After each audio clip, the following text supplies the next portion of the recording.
Hello and welcome to Small Things Brought Together. My name is Robin Love. Small Things Brought Together is an ongoing series of conversations with contemporary artists about their creative process. These are long format conversations. We take our time, we make room for silence, and we try to go in deep about work, where it comes from, and how it evolves over time. So I'm very excited to have with me today two artists, first time having two artists at once, two artists who have collaborated for many years on a project called ILSSA. ILSSA is an acronym for Impractical Labor in Service of the Speculative Arts. So the two artists I have with me, who are the founders of ILSSA, are Bridget Elmer and Emily Larned. So welcome. Welcome, Emily and Bridget. Thank you, Robin. Thanks so much, Robin. We're happy to be here.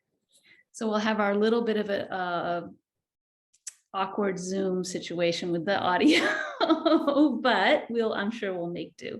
So I thought it would be great, before we dig into what is ILSSA, how did it come about, and what are you doing now and in the past? It'd be great to hear from each of you a little bit about yourself, who you are, maybe where you are in the world, and your own background.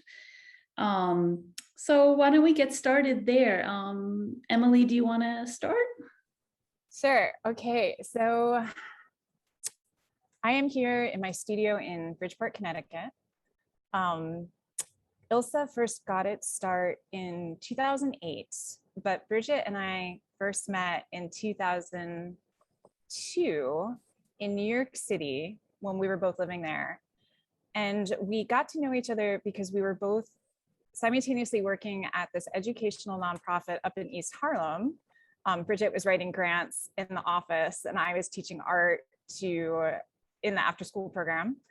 And then we simultaneously were also, I was involved with this artist bookmaking alliance in Brooklyn called Booklyn, and Bridget took a class with one of the founders of that group. And he, of course, like reeled her in immediately. He's like, oh my God, I need this woman involved with Booklyn. He's like, you need to, but then he also told me, he was like, hey, so I have this amazing student in my class and I'm trying to get her involved. But also, wait, don't you work at the East Harlem tutorial program? Like, I think she works at the same place. So we were both working there, but we did not know each other. Like, basically, I would go in and like punch the clock and I'd see this like cute girl, but I was like, I'm never going to meet her. And I just like go upstairs to do my job. But then after Christopher, and this is Christopher Willoughby, who's now I think in LA, great collage artist, one of the founders of Booklyn. And so after Christopher told me about Bridget, I was like, oh, I should just talk to her. And so the next time I was leaving work, she was actually waiting on the subway platform. And I just went up to her and was like, are you Bridget? And she was like, yes. Like, it was like super friendly, just like sweet way. And we just started talking immediately on the subway. And I think I missed my stop. Like that was it. Like it was like this. It was so immediate, and so Bridget did become really involved with Booklyn, and something, eventually becoming president of the board, as she is prone to do. And so, but like something we would always talk about is like, even though there were lots of things we really liked about Booklyn, we also just had kind of ideas about how we'd want to do things differently. And so we always had this long running fantasy of starting our own organization. And we were going to call it Booklet, was our joke, like Booklet, like ETTE, like a feminine suffix on a book. So I think that background is really important to the story of ILSSA, because it's like, it all happened before 2008. And also, Bridget moved down south to a number of places before landing in an MFA program down in Alabama. I guess I'm talking about Bridget. I should let Bridget talk about herself, but she can talk about you.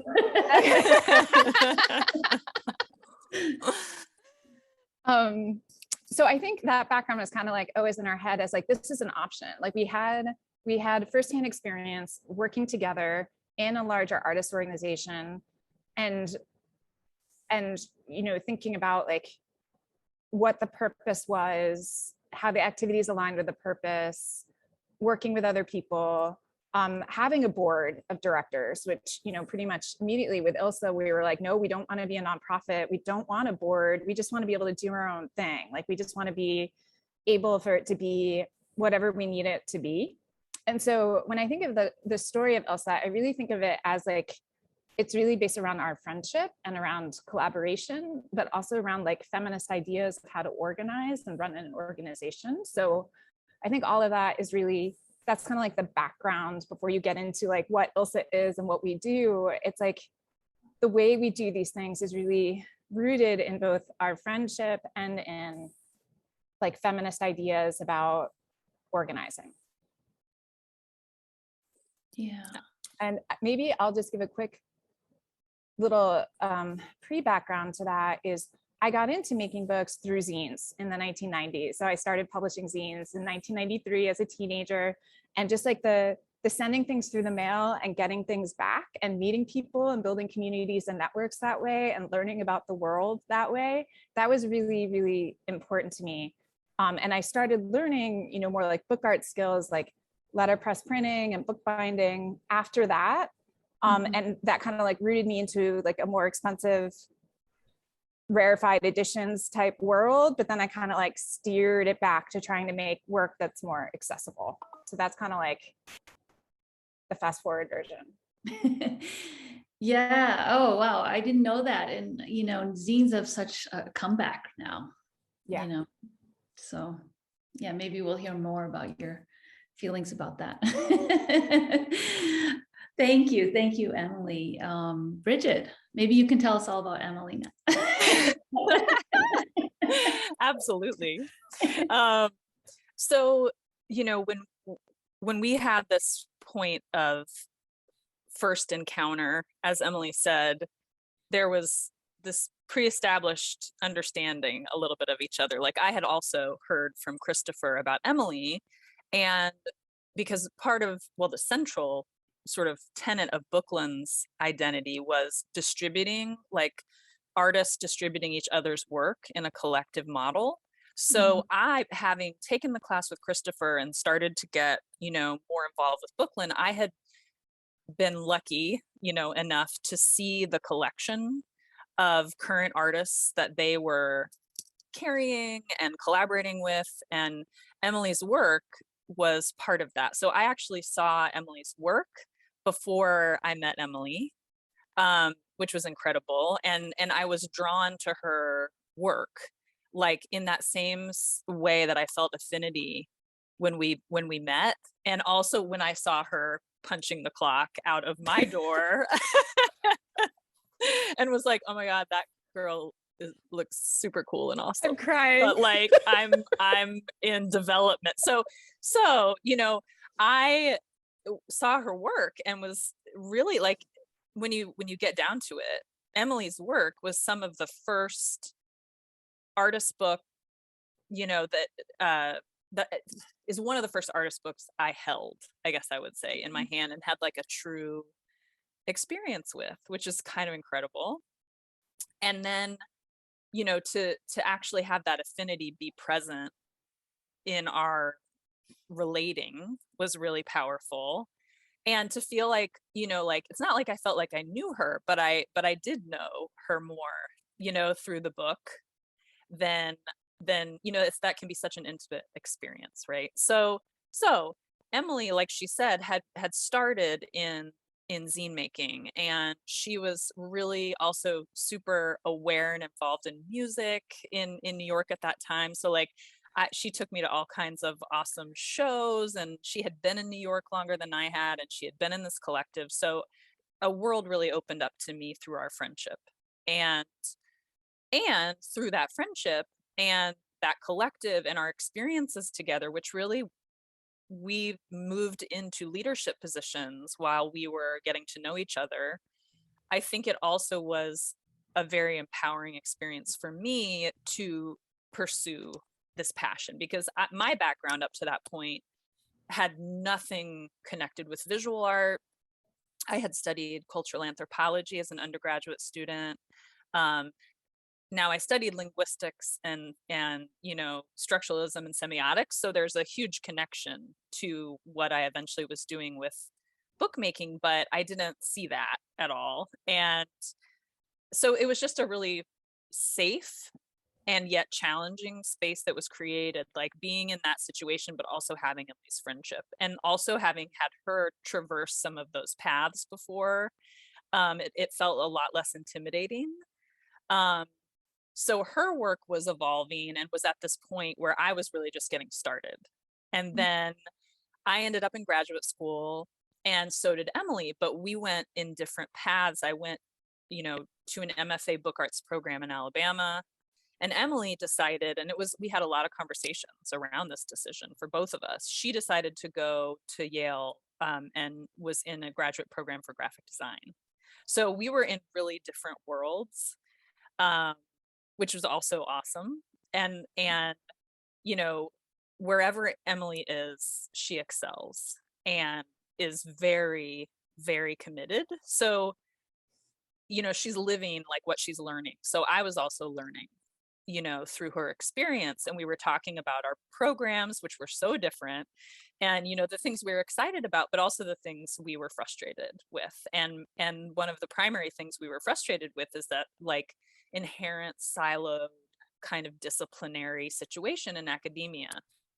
And that was really, in addition to us having planted this seed, right, for Booklet so many years ago, we realized actually, we would like to do something that isn't media specific. Like, we would like to create some sort of alliance of artists based on like conceptual similarities, and that makes it a welcoming space, so that somebody, so that we could be together, but with others who were thinking obviously about a lot of the same things, but being kind of forced into structures, through whatever institution or wherever we found ourselves practicing. So that's where, a conversation in Alabama when Emily came to visit me when I was in that program is where Impractical Labor was born, of that desire, and really born of our friendship and wanting to share that, and valuing these different perspectives and different places that we were sort of navigating, but coming together to support each other and keep our focus on our interests. Because that also happened to me. I got pulled into a very craft-based book arts program, which was my desire to be there, but I was fighting conceptually to keep my focus and not get too pulled in, and also not get too precious about it, which was, for both of us, like the democratic multiple as an idea was a really motivating force. So yeah, I ended up, starting our relationship. I was doing, social justice fundraising work at a nonprofit, which was really following my path from undergrad. And by the time I left New York, I was going to an MFA program, like totally devoting myself to this new world that I discovered really at the beginning of our friendship, when our friendship started.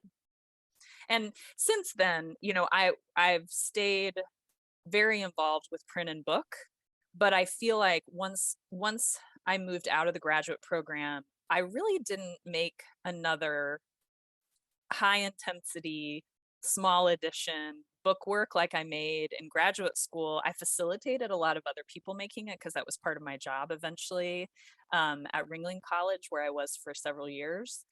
But my own work became more and more about connections and networks and social practice.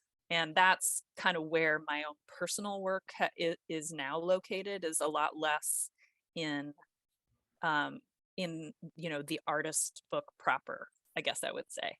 But everything about the artist book and what I learned and enacted through it is very present still in my own personal practice. Yeah, I mean, what I hear is so interesting about how friendship is like the central point, not just, it's lovely that you guys have this amazing friendship, but like how you sort of looked at that and saw qualities in the friendship and were like, well, this is just like the life I want to lead, basically, and it includes a kind of like a social justice aspect in that, like you said, the democratic way that print can be used, and then just like, what are the values that you have and you both hold, and how does that translate into a way of interacting in community? Yes, and there's a consistency to that doesn't exist when you are alone and moving through all of these parts of your life, including, our paths have sometimes been similar, and we, like we've been teaching at the same time, like at one institution, but at other times, Emily's been teaching at 3 different places, or I was teaching in a workshop context, or I wasn't at all, and right now is a good example. So I'm in Topeka, Kansas right now. And I recently made a move to my hometown, and I have 2 kids. I have a 3-year-old and a 6-year-old, which is a divergent path from Emily's path, which has been amazing to be able to experience and navigate that with her friendship. And my priorities are in sort of flux, and I'm trying to reorient my practice in this new place. I've become the primary caregiver when my husband was the primary caregiver. I was working, 10 hours a week, commuting, and now I'm home. And, that is a huge shift. So again, like another example of having Emily, having Impractical Labor as a community, I feel just grounded. Like I can return to that, and not that I am who I've always been, but I can return to this foundation of like shared interest and values in terms of my practice. So I am fearful sometimes that I'm going to lose my way, but not in the way that I would be if I really felt alone in what I was doing, I guess is what I would say. So beautiful, really. I mean, I do connect that with a sort of organizations or communities that are not hierarchical or based in competition, or even product, I mean, and I feel like that gets to the heart of ILSSA also, of like, it's not about product. And I was thinking, Small Things Brought Together is like such an ILSSA project. we look at artwork. When the artists that I've talked to, we do look at their work, but like the conversation is about process, and we take as many hours in our conversation. So yes. Before we start looking at images, Emily, did you want to add anything? No, just Robin, just what you're saying. Absolutely. Like I see the connections too, in terms of identifying something that you needed, and then that became a way of also serving a community. And I feel like that's very much what ILSSA is too. Like in terms of, you live in this remote place and you're far from where you grew up, but like you recognize that you wanted to facilitate more community with artists who are living further away, and so like you created this thing in order to do that. And like that is very much the heart of ILSSA. Like Bridget and I started it because we felt like we personally needed it. Like we needed a structure to like build something together, because we needed that impetus in order to keep in touch, because otherwise it's hard, right? I was living up in the Northeast, Bridget was down south, we were both in grad school, it was just very busy. But by starting ILSSA, like we started talking every week, and it's like that it became an excuse in a way, like to build something. So yeah, I feel like any opportunity to really, as opposed to like staying isolated or feeling like you need to make something in isolation, I feel like the idea of making something by reaching out is is core to ILSSA and also core to your project. Yeah, I feel I do think a lot about like wanting to get rid of that myth of the artist working alone, and sort of, I don't always think of like a storm outside and, it's like actually sitting around in a group, Yeah. Yeah. All right. Maybe I'll start the slideshow, and I do feel like there's a lot more to say, and I do so. New sharing options. Okay. Sorry. Good old. It's Zoom. always an adventure. Always changing it up. Okay. So I feel like there is a lot to even just to talk about in the name, in the way that you both are here as co-operators, and then in what is this local number shop. So can we just start here? Absolutely. Yeah. The name. So in the beginning, and this is really important, the way that we sort of define the community that we were trying to build in the beginning was we came to this realization that what we had in common, if we took it away from like a medium, was an interest in obsolete technology and our use of obsolete technology. So both Emily and I were printing letterpress, and I was doing a lot of hand bookbinding and learning, many layers of what one might consider an antiquated practice and paper making, and we actually had a lot of shared practice in that way, like what we were sort of physically doing, but we were really wanting to dive deeper into why we valued it, why we loved it so much, why we wanted to stay in that kind of space of working. So we started talking about that, and through our conversations about the ways we valued that choice, we realized that that could be a really, hopefully, interesting organizing point. So in the beginning, it was, this is an organization for folks who are interested in exploring kind of the values and conceptual underpinnings of the choice to use obsolete technology.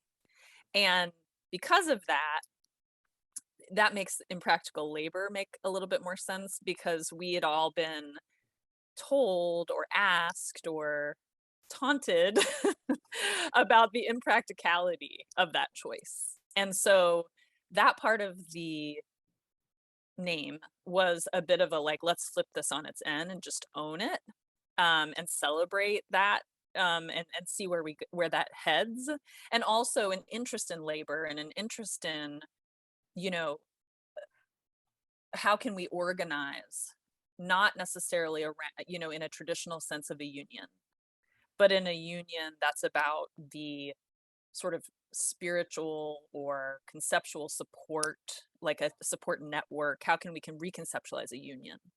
So that's sort of where the first part of the name was born. Emily, do you want to talk about the second half, about the speculative arts? Sure, yeah. And I'll bridge the union aspect from labor to the language we use about co-operators and locals and shops. So normally, of course, a union local would have more than one member in it. And in fact, so would a shop, right? They wouldn't be an individual practitioner. But we like this idea of being able to group people geographically, so potentially people could find each other. And we were also interested in how in the 21st century, so many of us move so far away from where we start. So we use people's cell phone area code as their local, but on the website, we organize people by state. So like where somebody currently is, or country, where somebody currently is shows their local cell phone number, which quite often is somewhere where a different state where they started. And then their shop is just the initials under which they impractically labor. So this idea of like working together alone, that you're in the same state, you might share a local with people who are in other states, but there you are as an artist, you know, often working alone. In Service of the Speculative Arts goes back to what Bridget was talking about earlier in terms of breaking down disciplinary parameters. So the idea that the speculative arts to us were this idea that it's something unknown that you're making. So again, this idea that it's not a product, it's not a commercial product, it's not a commodity that you're producing, but instead it's like a process-driven outcome where it's like you're exploring these processes and values and ideas that are interesting to you, and where does that take you? So just kind of like opening it up. Yes, and it was also, you know, speculative for us where this was going to go. So we didn't, you know, it was like, we actually don't know what we're serving yet. We're starting this. We know what we want to explore, but who we're going to find, how they practice, you know, that we wanted that also to be a part of the foundation. Was like, we don't have a clear path here in terms of what, you know, what this is going to be. So that was also, I think, a part of including speculative. Absolutely. In addition to what you just said, sort of conceptually, how we would name it, you know, the work itself is speculative. And also the idea of service, right? That this organization is a service organization. Like, we are interested in what both art as service could look like, and then also how, just what that could look like. And then co-operator, of course, it's like a little pun, it's co-operator, right? We're co-operators, but operator is a word that exists in the union world, but also on the letterpress, when you're operating a printing press, there's the operator side and the non-operator side. So we're on the operator side, co-operators. Love it. Yeah. Oh, so beautiful. So beautiful. So this is the ILSSA motto, and I really appreciate the exclamation point, especially. I have to say that personally, I really like, sometimes in low moments within a project, I will recall this motto and be like, okay, I can do it. I can do it. Keep going. Yeah, it's like our version of it's okay, you know. Sometimes.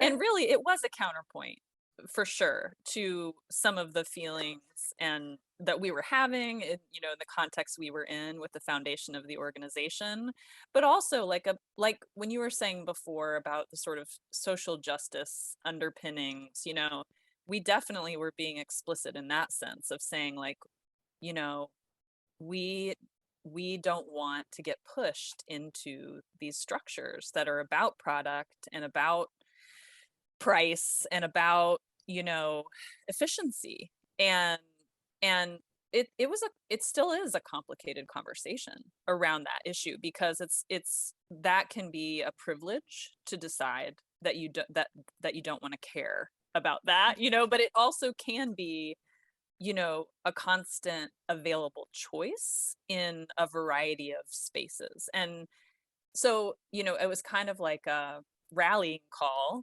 initially. But for me, like, I have, in the same way, Robin, you just said, like, you have this personal relationship with it, right? Like, I have a personal relationship with this motto. And at different points over the course of this project, I've felt very differently about it, you know, and sometimes I've felt empowered. Other times I have felt, you know, kind of jealous that I know there were people out there that were living it in a way I could before, you know, and I've like sort of floated in and out of that, but still it comes back to that like deep breath, slow process. And it always reminds me that my practice is self-determined, you know, and I have to remember to ask myself what matters, and like think about what voices are in my head and which ones I want to listen to. And so it's always flipping whatever kind of challenge that I might be facing that the world is imposing. It always kind of like flips the switch on for me to see those structures, I guess. Mm. Yeah, I really appreciate your bringing up like how determining how we use our time can be seen as a privilege. Mm-hmm. And I feel I've been sort of tuned into this like the NAP ministry and other organizations that like make rest like the radical act of rest. And in some ways, slowness as a radical act, and taking back that determination of how do you spend your time from this larger, late capitalist, patriarchal, white supremacist culture we live in. Yeah. Mm-hmm. Yeah, but I see how it can be like we move through it in different ways at different times. And, certainly being a parent is like maybe the longest art project you'll ever be. Yeah. Yeah. And, really that again, talk about having this manifest in different ways, yes, it is. And it reminds me in that context, that I can breathe and slow down and be patient, with myself. Definitely try to be patient with my children, but that's usually being patient with your children usually means being patient with yourself. So, Yeah. And a reminder like of or I've really had to contend with a true release of the product. Ugh. where it's like, I said it doesn't matter as much to me, but I'm navigating all of this inability to finish, or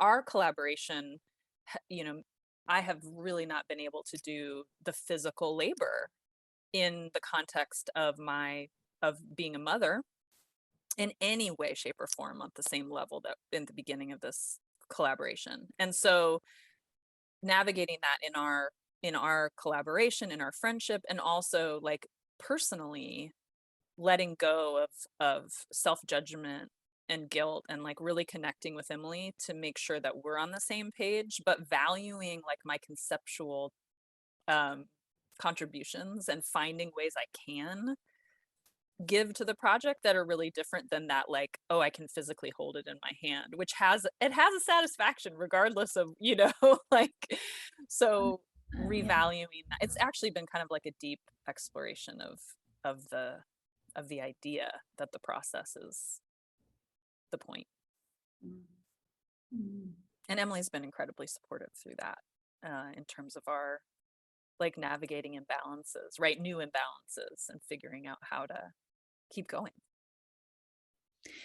Yeah, so I mean, maybe I'm gonna switch to the next, which is your first project. But I guess, I wouldn't mind hearing from you. I mean, you've said this in ways, but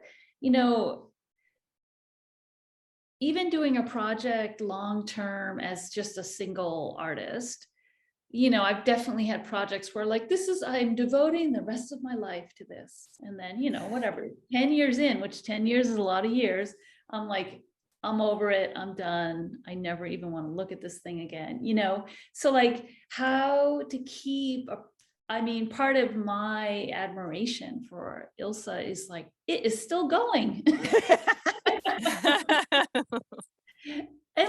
and getting, not like just sort of like wandering along. It's like every project has a lot of juice and has a lot to think about and a lot to do and engage with, and it's not sort of to me, it doesn't land with me as like a casual sort of like meh thing. It's like very focused and engaged. So I'd love to hear about that, maintaining the momentum and the energy and the love for it.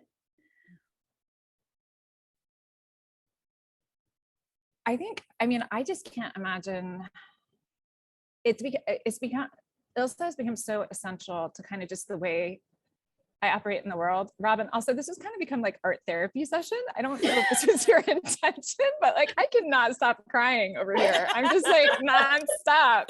The tears are just coming. I think, yeah, I just can't imagine. Like, I'm good for with me, tears, by the way. Like, for me, ILSSA has become just a part of the way I am in the world. And it's like, I feel like I need it to make sense of the process of trying to be an artist and even just like a human in the world. Like, it's just kind of like, it just feels essential. And so just as I somehow like keep reading and like walking around each day, ILSSA also, you know, feels like it's part of that. Like, it's like, it's a way of life. Yes. And I think the reason that we continue is because we have built a community that continues to evolve, and it defines itself in response to itself, like it, so, which allows me to speak a little bit about the model, you know, which we didn't necessarily know that this was going to be like the way we practiced when we started, but this exhibition's a good example, you know, getting invited to a sort of solo exhibition as a collective that isn't focused on process, or sorry, that isn't focused on product and doesn't have like shared media. We really, this first show, we did a lot of contending with that and trying to decide, well, what makes sense? How can we represent ourselves, you know? And that led to this, you know, kind of call and response model that has become our way of working, where, you know, we wanted to see the practice, which is what this show is about. We did want to see the practice of our members, but we didn't want to see that through product. So this show was all about, send us scraps, you know, every day you work, save an envelope of the, you know, what's left of your practice that day. And we made these sort of representations of a year. So it was long form, you know, we had a lot of time and we used that time. And from the beginning, it didn't exist until the premise existed, and it was made by the collective, you know, so we didn't know what we were going to even be installing until we got to the space and opened up all the envelopes. And that kind of continues to be our model. I think we come in with more or less structure, depending on different projects. And it has become a lot more about reflection, and sort of less about the sort of, again, physical manifestation of work. And so we've evolved more into exploring the questions that we have with this collective, and the questions that come to the table evolve from the previous project usually. So it's kind of self-sustaining in that way, where we may start with a question that's come out of conversation around the tenets of this organization, and then we ask those questions of the members, and then those who are engaged with those questions answer, and those answers lead to more questions or more that we want to explore, or facilitate. So it has this energy that isn't, you know, it generates within, and it evolves because the membership evolves, and obviously all of our practices evolve. But yeah, so that's kind of this show was the beginning of that model, which has persisted. I just And want is to one of the reasons we can continue, I feel like, you know. Sorry, go ahead. no, I didn't mean to step on you there. I'm gonna blame Zoom. Yes. Yeah, so the iterative nature is really essential. I just want to explain a little bit more about the image of what you're looking at, because it can be hard. You're like, what is all this stuff? Okay, so as Bridget explained, right, so for each day we would open up everybody's envelopes, so they put their stuff in dated envelopes, and for the gallery is organized month by month. So you're looking at January, that kind of like starts at out of frame, and then February is horizontal, and then it goes March, April, May, and you go around the room. So it's like you can look at 1 month of Impractical Labor for whoever decided to submit. And then around the wall, there's a visual timeline of just one envelope from each person from each day work. So there's, you would imagine 365 envelopes, but it was something like there were 2 days where nobody worked. I think one was in August, and I don't remember when the other one was. I don't know if you do, Bridget, but it was kind of cool. Yeah, I feel like it was winter or something like that. Like something one in summer. winter and one in, and then one like August weekend where August Saturday that like nobody worked. And that was also just kind of beautiful too. So there's just like a blank space on the floor and the wall for that day. And then on the right, those are books that Bridget and I bound out of all those envelopes. So we took everybody's envelopes and we broke them into 2-week increments. So it'd be like the first 2 weeks of January, and then we sent those books back to everybody who participated in the show so that they got like something physical back from the show. And that's also something that has remained, you know, we are always trying to figure out how we can leave like an artifact or something physical that is connected to the contributions that our members are making to various projects. Beautiful. I thought, when I looked at that image, I didn't realize that's what it was. I thought it was like the envelopes that you had before you opened them. So, but that's even more, even more. Okay. So this was from the first State of the Union that you did. And that is something that you have carried on doing. Do you do it every year, or has it been? No. Yeah. Yeah. So 2020 was just the second one. So this was 2012, right? I believe was the first time we did it. And this actually came right at the same time as the St. Mary's show, which is what we just looked at. So that was at St. Mary's College in Indiana. And it was at the invitation of Krista Hoffla, who was also an ILSSA member for quite a while, who's great.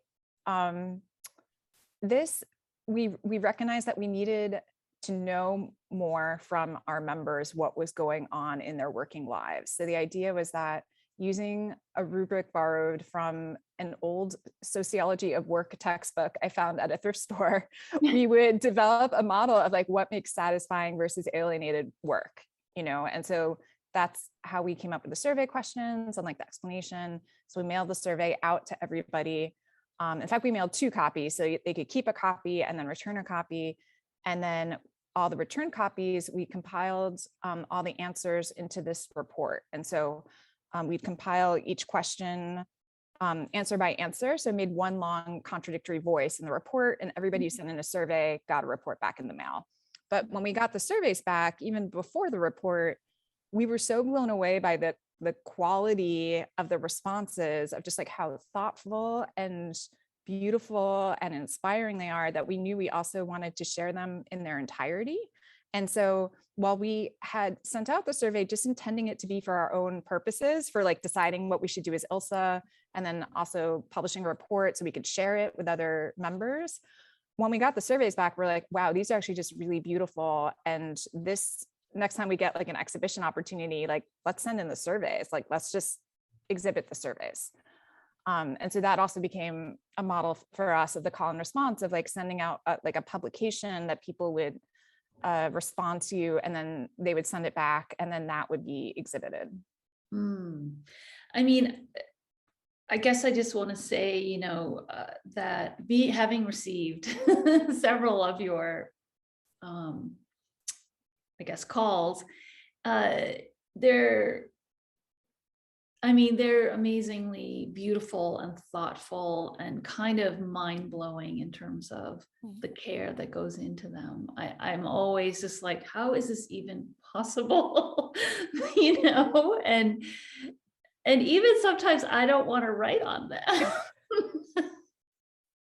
They're so beautiful. But I'm glad people do.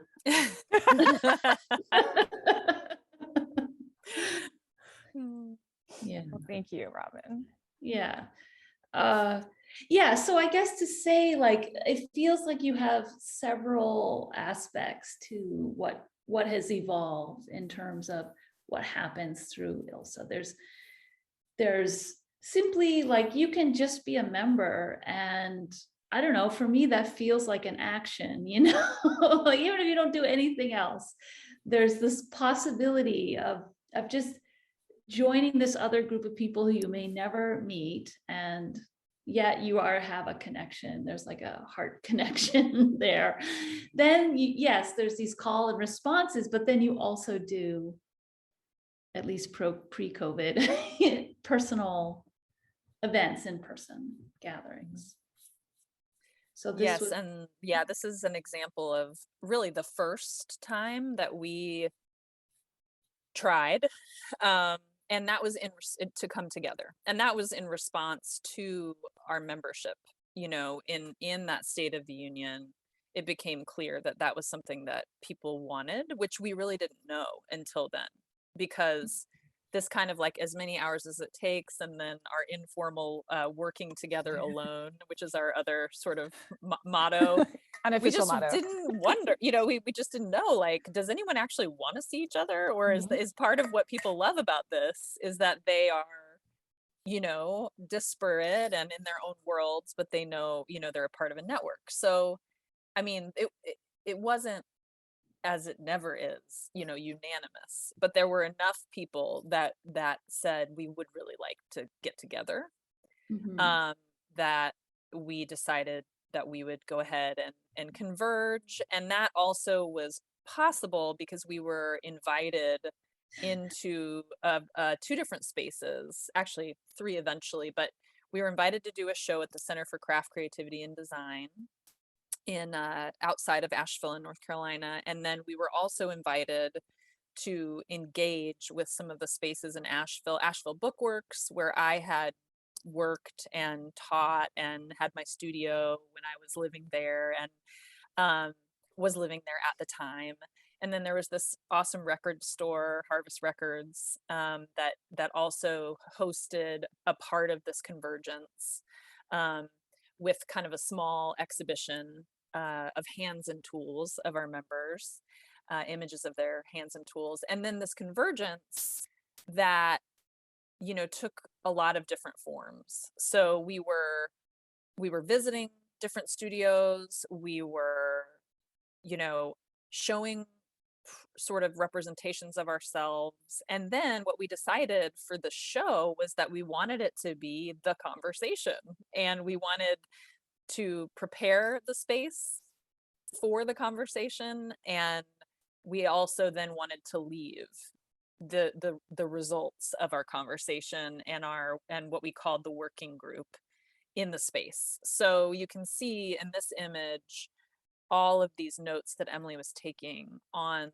the blackboards that we had prepared. Those were empty, when this conversation started.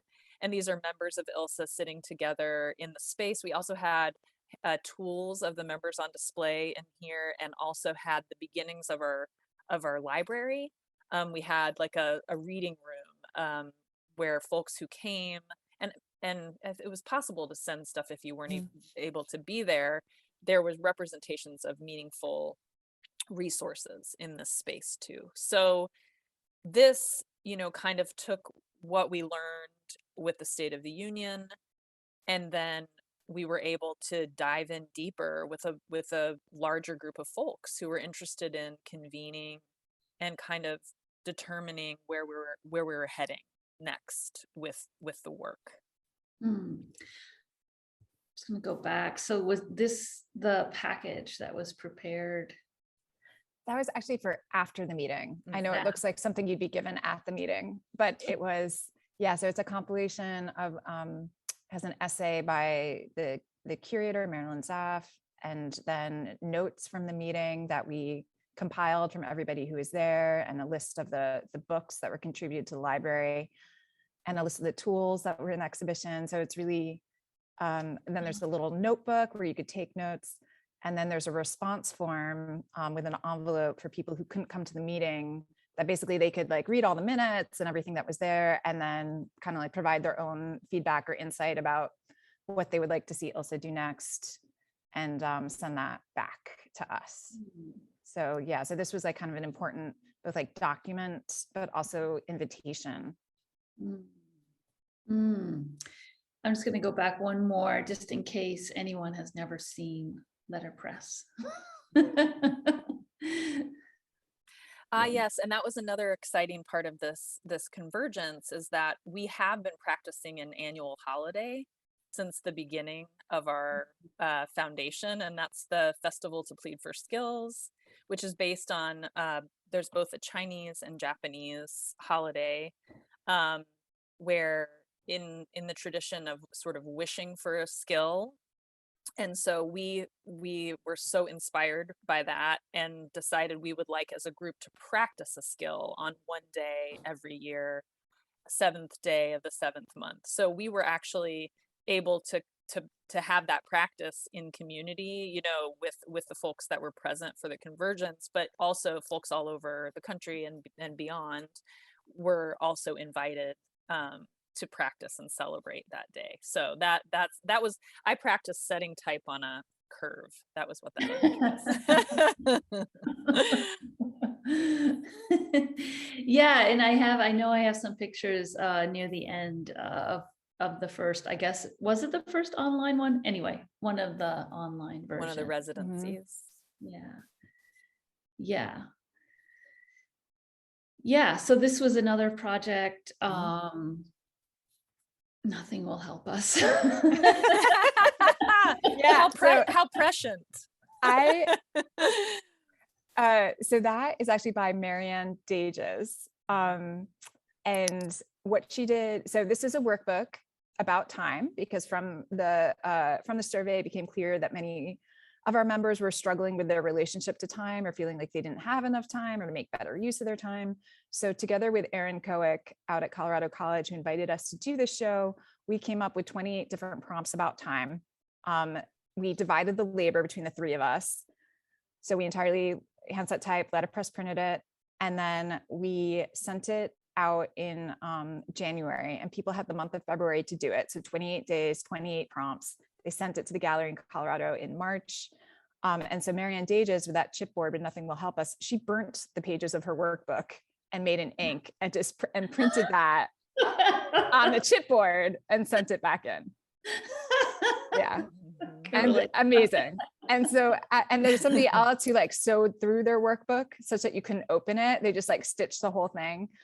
And then another thing is, on every page, it has like a little line saying, I'm not completing this page because, there we go. Yeah, I'm skipping this page because I don't have time to do this, or I don't want to spend my time doing this. So we also had people who pretty much didn't do any of the pages. They're just like, fuck this, but like, sure, I'll be in the show. And they just like sent it back. And so just like that range of participation, I think, is always just really exciting to us, that basically like you choose what's interesting to you. And I feel like that's evolved. You know, I think in the beginning, we had less of options, and then as the organization, like, and our work has continued, we've found ways to open it up more, and membership is a great example. Like, you can become a member now at no cost if you want to be on the listserv and be informed and be represented on the site. But if you want to receive these, you know, physical calls and manifestos, et cetera, then there's a cost to it, you know, so there's kind of different layers. And then you can keep what you get. You don't have to send it back, you know, we would love for you to. And some people keep it and some people send it back. And, you know, some people are inspired by some of the projects a lot more than others. And, you know, there's no like level saying, well, you've committed to participate, you know. It's like, what inspires you? We want you to respond to that and hopefully give you options to respond in you know, a variety of ways. Like creating the space for that has been something we've learned, I feel like, and we're actually always, I think I would say, challenged in a good way by that. Like, how much space can we create, but also have like order enough for it to be, you know, perceivable, understandable, maybe beautiful. Yeah.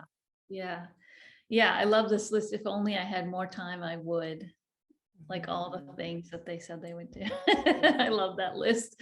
Like I could do that every week. Yeah. And then also I love how at the bottom she just starts writing, more time is a myth. These are, oh yeah. Yeah, it's just so things I can make happen as I humanly can. Yeah. Make it most of But money is a powerful limitation to many of these goals. The need for it requires a huge % of time. But life is pretty long. I think I can get I think I could get to most of these. Yeah, so good. Yeah, this is more from that project. Yeah. This is an act of faith. Yes. So yeah, go ahead, Emily. This is another installation shot of the same show. So just what Aaron did is he scanned the same page from everybody's question and hung it on the gallery wall. So you can walk around the gallery and see everybody's answer to the same question at once. And then you could also walk to another part of the gallery and actually take down the physical workbooks and sit with them at a table if you wanted to read somebody's entire workbook. It was just a great entryway to the show that you could just experience each question one at a time. Yeah, because, you know, I mean, in some ways, I don't know how to really say this, but like the activity of the exhibition happens like very much in your mind, you know, and so how to visually represent it in a space. I mean, I imagine this is a challenge each time I mean, you talked about it with that very first one, like you have all this miscellaneous stuff and like, how do you even organize so that someone entering for the first time sees it in a way that makes sense and is, you know, honoring the efforts of the contributors. Yeah, I mean, it's a really interesting challenge. Well, and this was also, you know, speaking to that, this was one of the first times we collaborated in this way with another member, where we really were all had a balanced relationship, you know, with making this project happen. And Aaron, you know, having the presence of his perspective and the relationship to the space we ended up in. And, you know, he really decided collaboratively with us, but how to display this, you know, we talked about it together, but having that was really wonderful, you know, and that was a first for us, where it was like that truly balanced kind of collaboration with another. And that's also been something that was so welcome, I think, at that time. And it continued, you know, and it led us down a path of feeling inspired and like safe, I guess, you know, to do that, because it was a departure, you know, from just working the two of us in that co-operator position versus saying, okay, let's dive in completely with another member, or you know, the residencies are a great example of like multiple members, you know. So and future projects we've done this, you know, as well. So this was very, very exciting in that way, and made it feel a little less daunting, and also gave this opportunity to see things differently, which is always so wonderful. Yeah. Yeah. Mm-hmm. So this is a great example. This is yeah. another member that we collaborated with. Yeah. So John Leibovitz is one of our members. He was also at the working group meeting. And he, after the working group meeting, he took a big role with our website. We had a kind of blog-like structure for a little while on the ILSSA website that he was managing.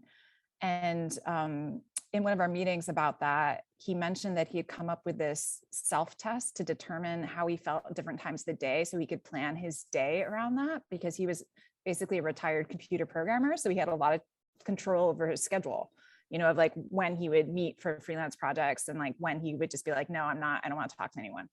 So he showed us just like a really simple sketch of how he had taken the test. And we're like, this is amazing. Like, can we turn this into an ILSSA project? And he was like, yeah, sure. That sounds fun. So that's what this became. It's like there's a test booklet, and then a test form, and then a reporting form. And so basically the test booklet walks you through how to take the test, and like basically that you choose what you wish to measure, or like you choose what you wish to pay attention to, whether it's energy or sociability or mental clarity. You pay attention to that for a week, and then draw some conclusions based upon that.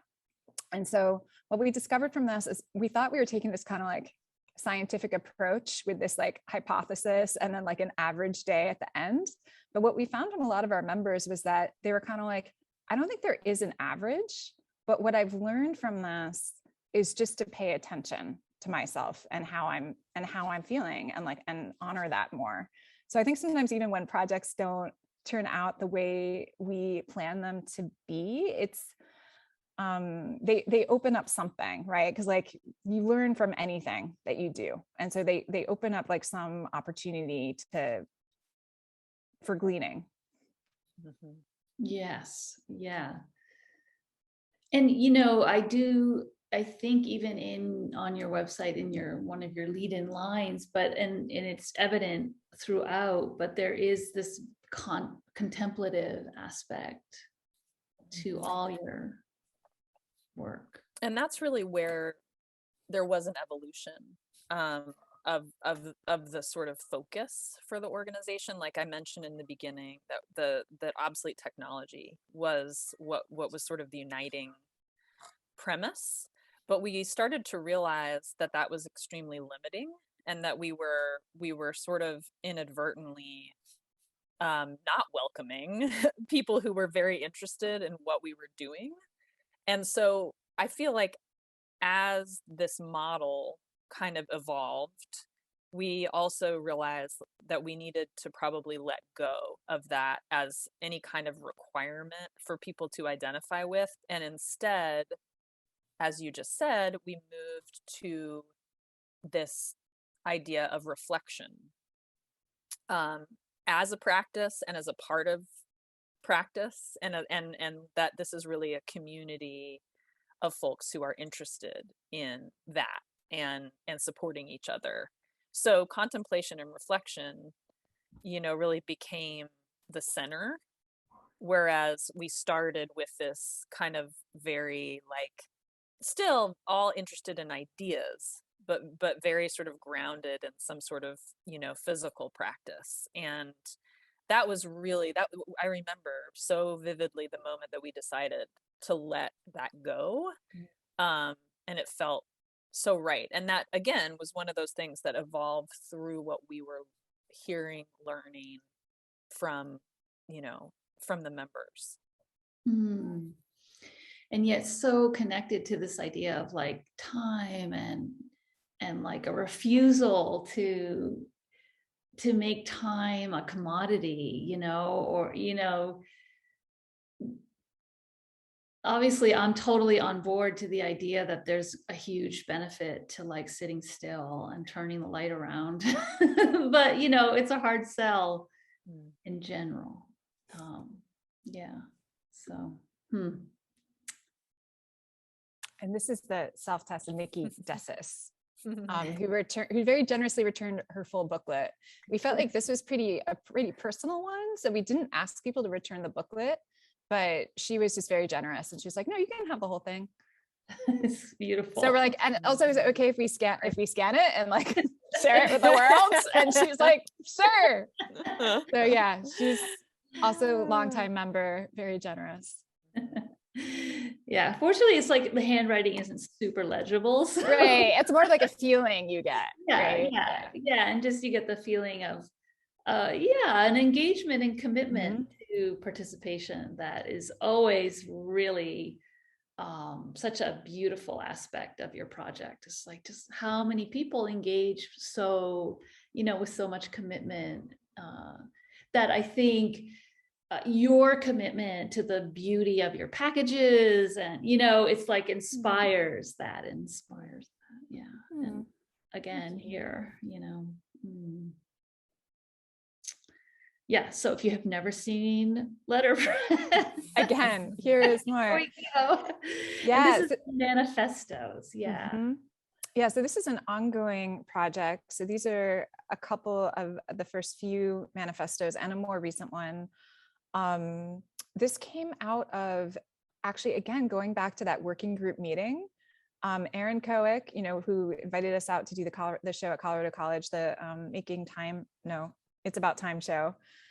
He just wrote on his response letter, there should be more manifestos in general. He's personally rather famous for his own manifesto that he rewrites every couple of years and republishes. Like it's something he's really, it's really wonderful.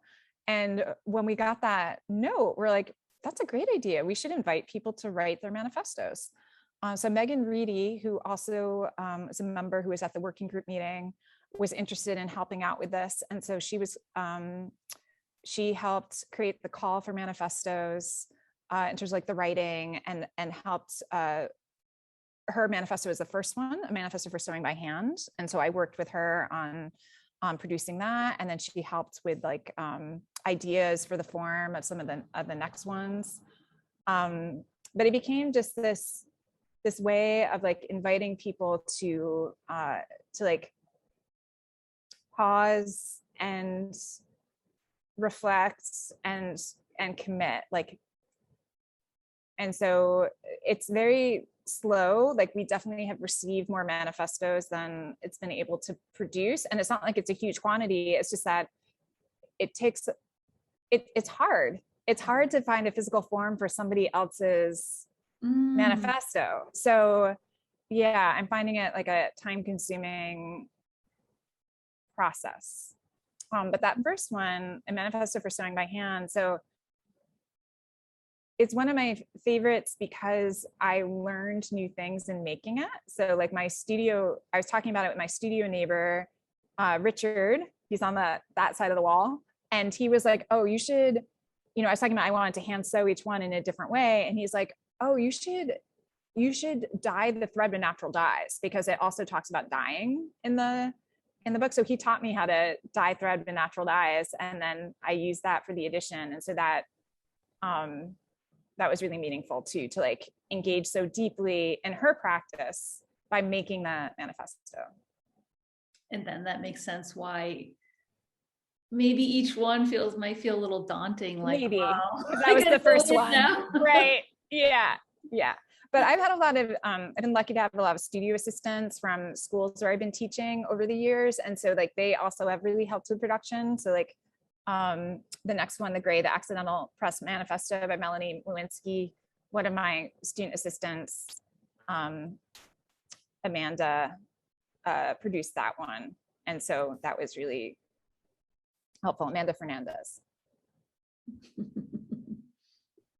Let's see. Okay. This is yet another exhibition / communal project. This is super exciting to see. So this is Implement, and this show was really, how it's crazy to see this. So, okay, so this show takes place in a new gallery space at Ringling College of Art and Design where I worked for 7 years, and I ran the Letterpress and Book Art Center there, and I taught in that center. I taught letterpress and book arts, and I also forged a lot of collaborations through that role with the library, special collections in particular, and with the gallery, with the galleries system at Ringling. So there were several different gallery spaces on that campus, and we were invited by the gallery director and to occupy this kind of incredible space. And Emily came as a visiting artist, and this, I have to say, this was one of those opportunities that just retrospectively I'm feeling so much emotion, because I was in my own institutional context, and it was a very challenging thing to initially navigate, because I almost didn't want to bring something so close to my heart and so important to my life and practice, like, into this space. So it evolved. It was like Emily was coming as a visiting artist. We talked about Emily's practice, and we definitely focused on Emily's practice when she was there, but like it evolved into an ILSSA, this retrospective. And it's actually like the first 10 years of the project represented in this space, along with Implement being a very site specific call and response project that we put together for the community. So the Implement and the questions that went with it, which were about tools of your practice, and conceptualized in a very broad way.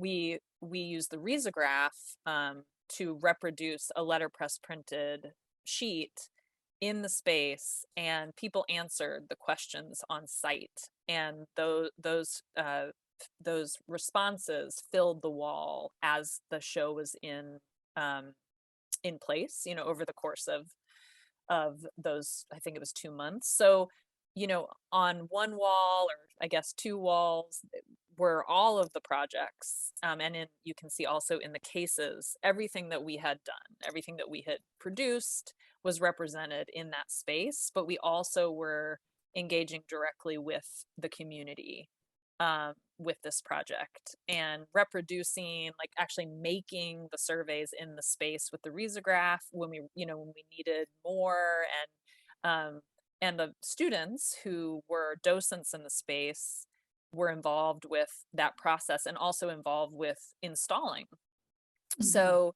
it was really cool. It was very new in that respect, where we did something that was just like very specific to that space, and had this opportunity to do that in a place where people could see our whole project, so it was amazing. And I feel emotional about it, because I'm now gone from that, from that space, from that part of the country, and I can feel like a very deep appreciation that was hard for me to access. Like, I felt it, but it like I couldn't let it all to the surface at the time, because there was a lot of complication, right, with your feelings about an institution. So this was wonderful, and it was an incredible space. We got to paint the walls whatever color we want. I mean, it was really wonderful. What about this tablecloth? So this ILSSA Implement was first developed at a residency at Visual Studies Workshop. So this was our first, they invited us to Rochester, New York for the Rochester Biennial, and to think about an ILSSA project that actually the more general public could participate in, right? So as opposed to ILSSA members participating in it first, it was community members were participating in it. So so the tablecloth comes from there's like 3 different cuts at the bottom of the form that's a smiley face, a frowny face, and a neutral face.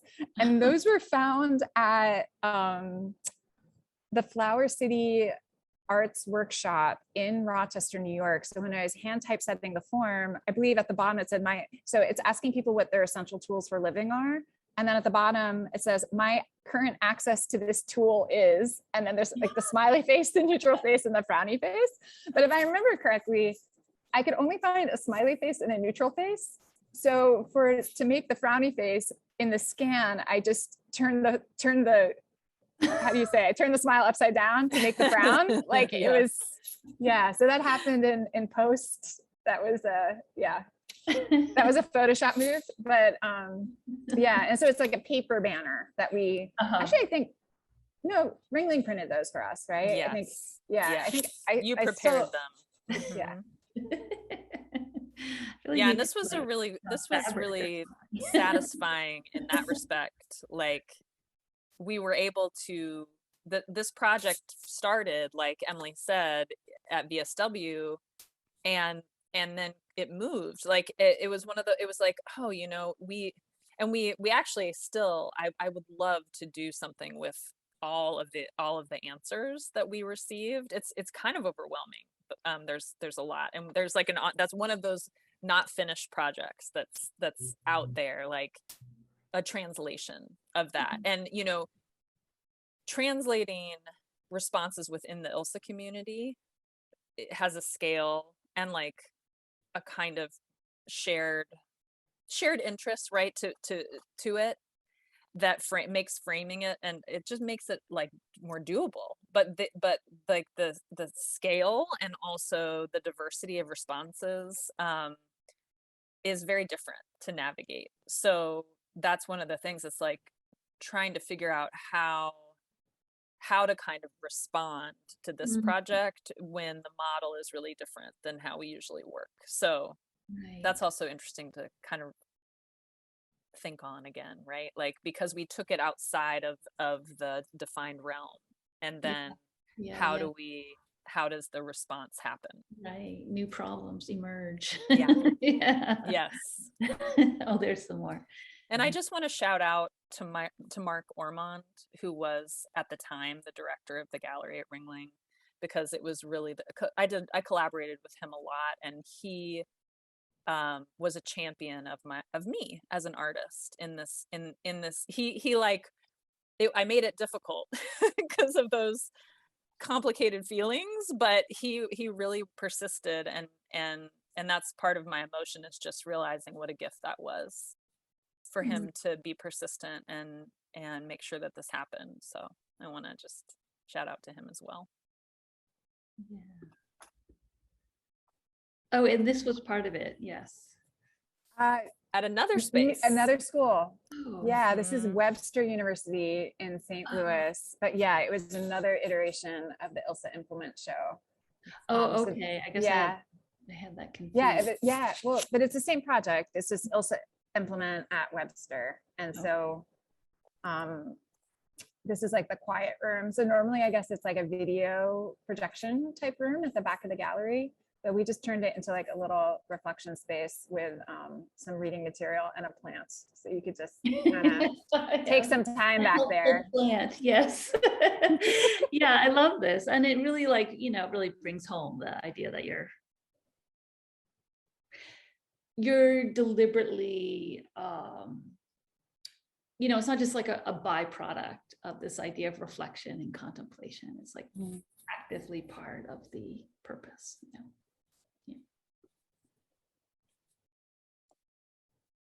Yeah, so this is the same. It looks like different show. Oh, sorry. Yeah. This is a new project. Yeah. This is Frameworks. Frameworks.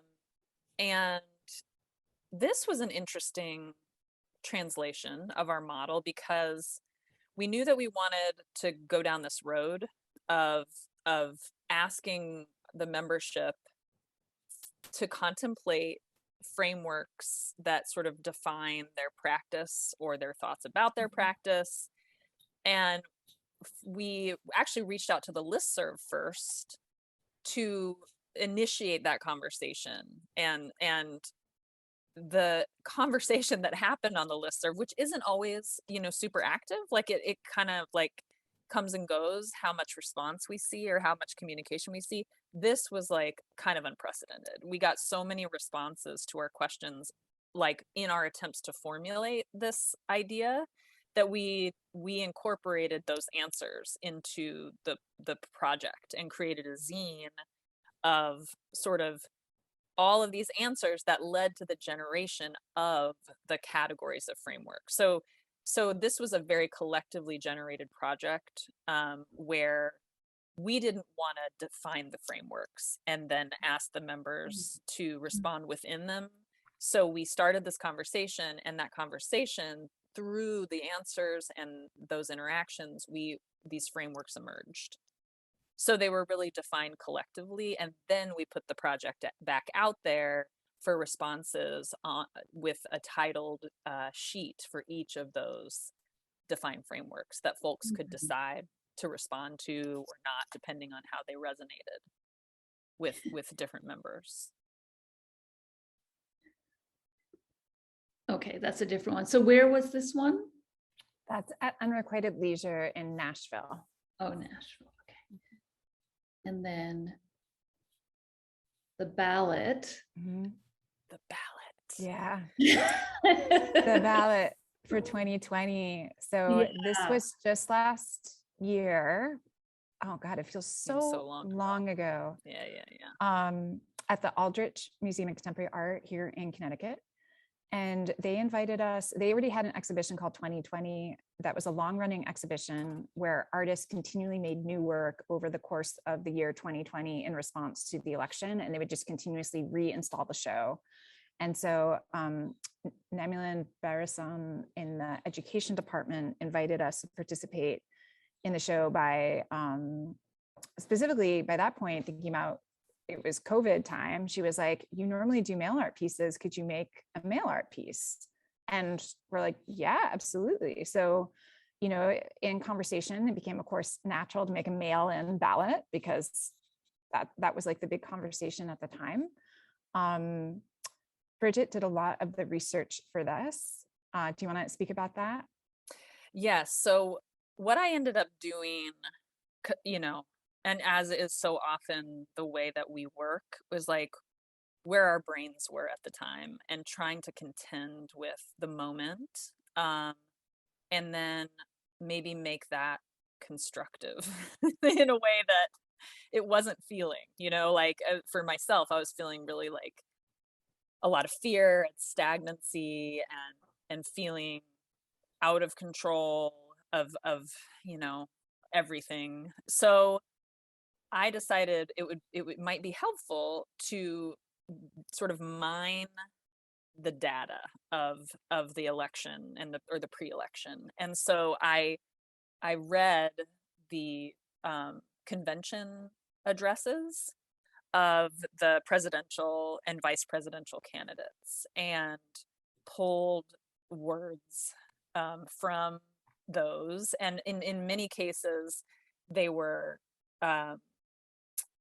posed as dichotomies, you know, as often is the case in an election.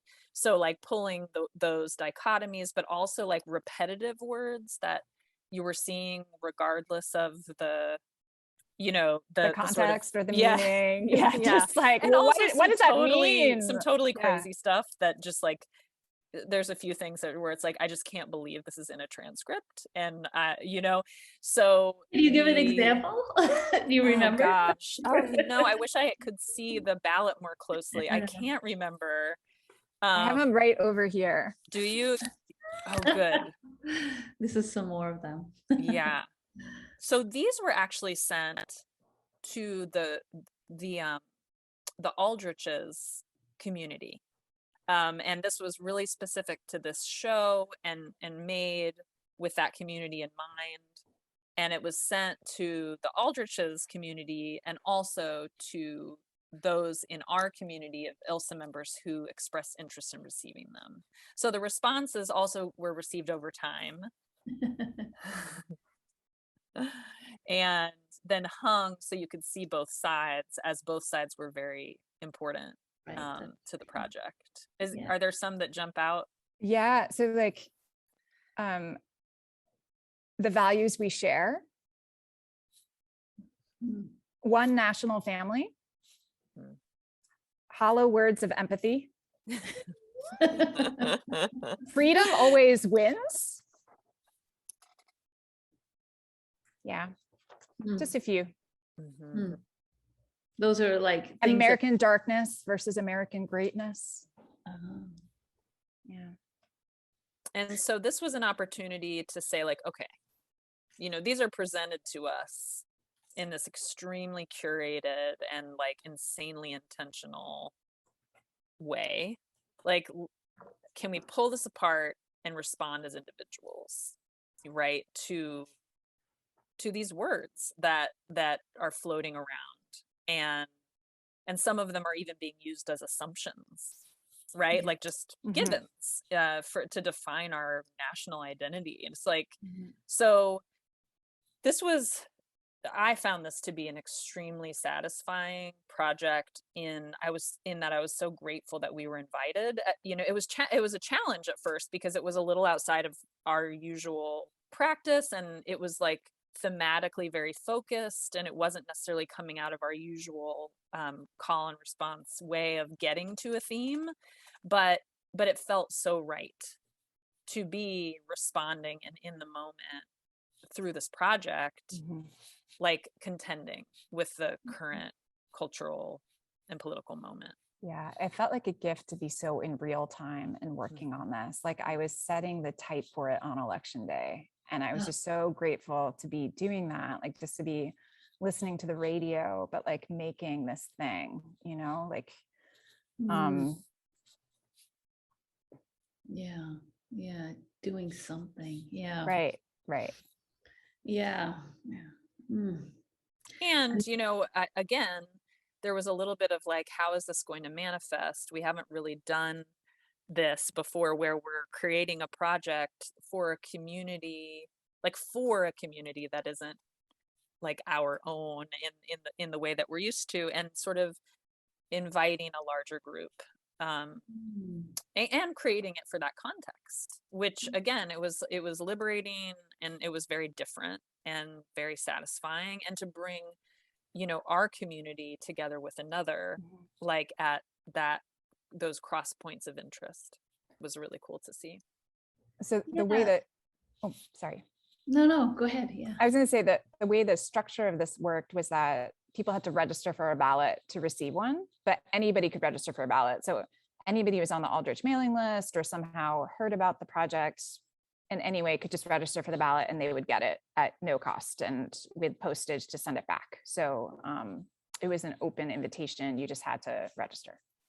I mean, I love that that like creates this potential for people who might not even ever, you know, made a leap to ask all these questions that you two ask like all the time. And I'm sure there's a way that like it's so much part of who you are and how you think and work that like it's easy to forget that some people just never even ask some of these questions, right? And so to see even the call, or to actually take the step to get it sent to you, and like how that could like really shift somebody's perspective. I mean, that just for me is so exciting. In a way, like everyone, your membership on the listserv, we've already self-identified. You know, we're already kind of on board, but this is like, ooh. Yeah, but as you can imagine, I think because it was pretty much an art audience, I think everybody was ready for the ballot. Like, you know what I mean? Like I don't think any of this came as like a surprise to them. I think it was more just an opportunity for them to really sit with those feelings and then just like get it out, like to actually just, you know, because something that Bridget and I were talking about was like, you get the ballot, but you feel so dissatisfied with like the options you get to vote for. Like it just, you know, like it was just like, yeah, I'm going to do this, and this is important to do, but I am just not excited to fill this out. And it just feels so binary, you know? And so like to be able to have a ballot where it's like, yeah, here's all this stuff. Like, what do you think? You know, like it was just more an opportunity to just sit with all of it and like, and express yourself, you know, to actually have your ballot express your opinion as opposed to just record your Coke or Pepsi choice, which is, sorry, that's like a bit too exaggerated. I was No, but more fair- excited than that implies. Yeah. But Yeah, and a ballot like as a medium. Yeah, it's very interesting. Very, yeah. I want more ballots, please. Yes. duly noted. Yeah. And then, oh, so this was your first invitation. Or was it? No, it says the 6th annual, so it couldn't have been the first. But for the Plead for Festival to Plead for Skills, which is an annual event, and this were some of the online, which in Yes, some ways seed worked quite saving. well. Actually, this is documentation from one of the first ones, or in fact, I think the Oh, first I think it was one. the first Yeah. one. Yeah. All right.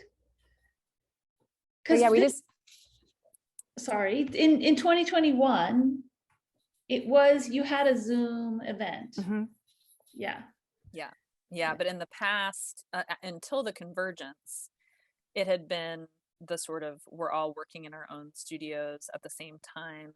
The first year we had people actually make something, and then we made box sets which is what of you're those seeing. 2x2 Oh. things. Mhm. But after that first year, we realized, that's about product. That and it was cool, but seeing actually the images of process felt so much more in line with our, the tenets of what we're interested in. So we shifted to that and had people document what they did and share that with us instead of, sharing the result of the practice.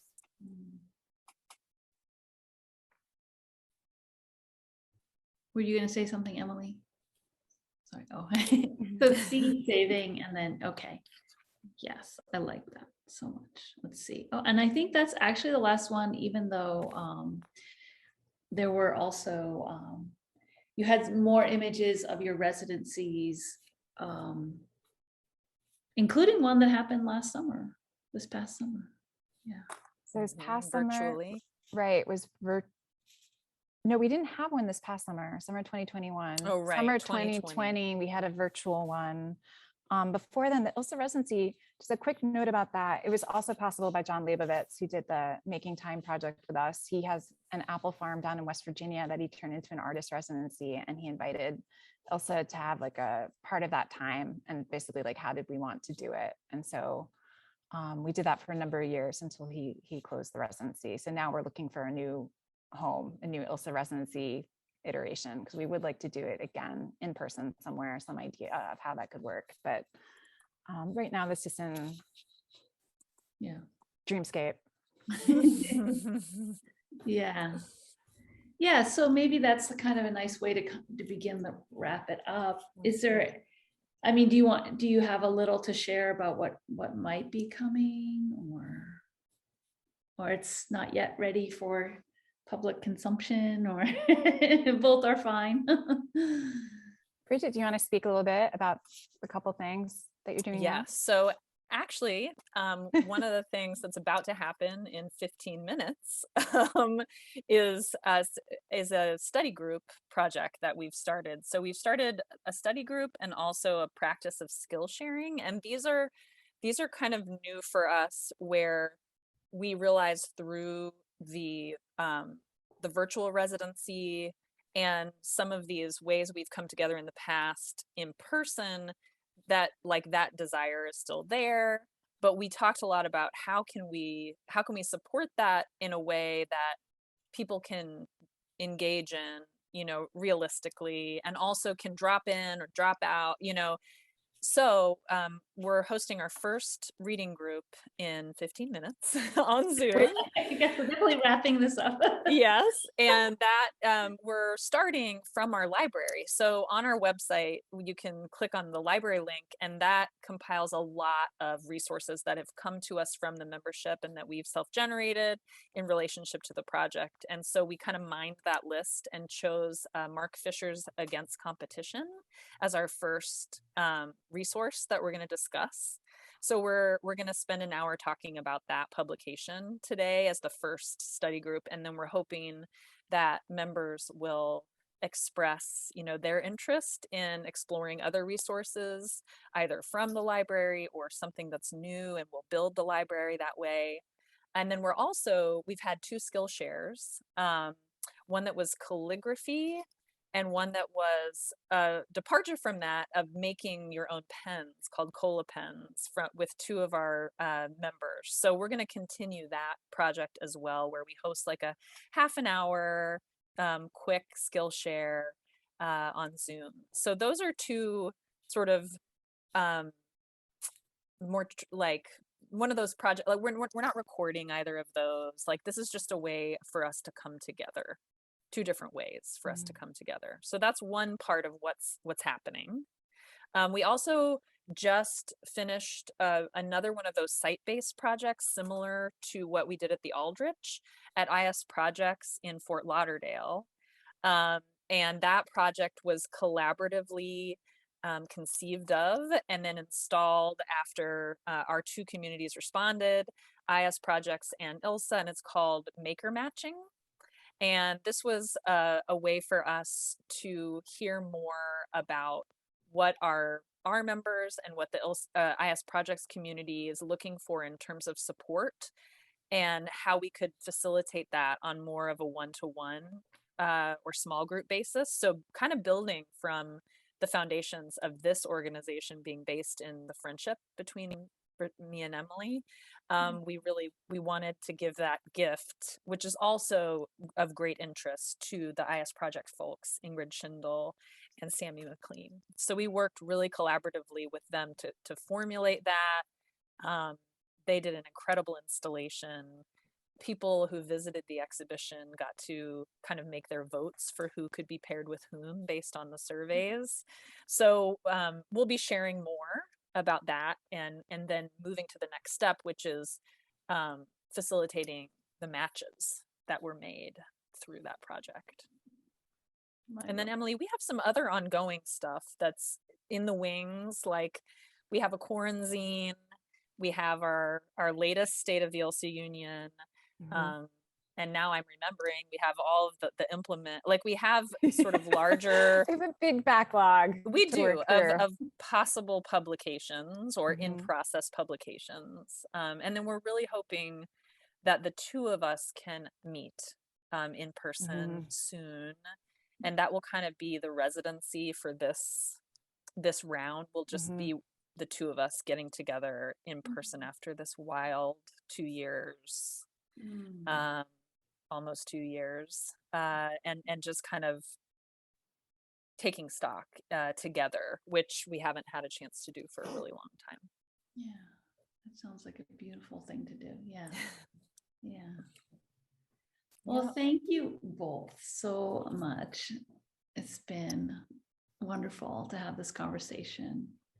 Thank you, Robin. Yeah, it has been a really incredible opportunity of reflection, like so in line with the way we love to spend our time together. So it's a real gift that you've given to us. Yeah, it is a real gift. So thank you, Robin.